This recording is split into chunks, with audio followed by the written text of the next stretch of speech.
大家好，我係 Logan 啦，我係 Puppy Puppy 嘅 founder，專門賣一啲好特別嘅袋啦，同埋係一啲用日常生活融入藝術當中嘅設計嘅包包。大家好，我係 Judy 啦，咁我係 JuJu 嘅 founder 啦。咁JuJu 係一個本地手作嘅飾物品牌嚟嘅，全部都係由我去設計同埋手做嘅。從日常生活出發嘅一啲荒謬美學咁樣咯。我哋其實每一季都會 explore 一啲冇用過嘅嘢啦，例如我哋用過 3D printing 再做 coating 嘅 design 啦，亦都係有用啲即係真嘅，例如插頭或者真嘅乳靴去改造做袋啦。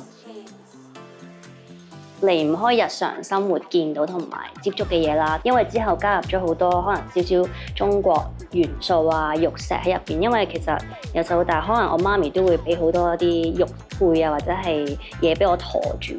咁變咗我對呢一樣嘢唔係好陌生，同埋有少少想將佢變成一個冇咁老土嘅物料咯。例如我一開始嗰陣時，好多嘢都係同一啲日本嘅動漫、90年代嘅動漫靈感係嚟自嗰邊嘅，咁就會多啲夢幻啲感覺嘅穿珠手法啦。咁到之後加入咗啲中國元素，我又會研究下啲繩結啊，即係更加多嘅 technique 去令到件事多啲細節咯。我同我個 founder， 我哋喺北京嘅中央美術學院度讀書啦。And then 跟住我哋做下 installation， 做下一啲藝術創作嘅時候，就發現有啲人會問我哋：呢啲袋可唔可以賣㗎？咁樣咁我哋久而久之就做咗一啲 sample 或者一啲特別嘅 design 出嚟，跟住就真係賣咗。咁我哋就咁樣就慢慢由未畢業到依家都做咗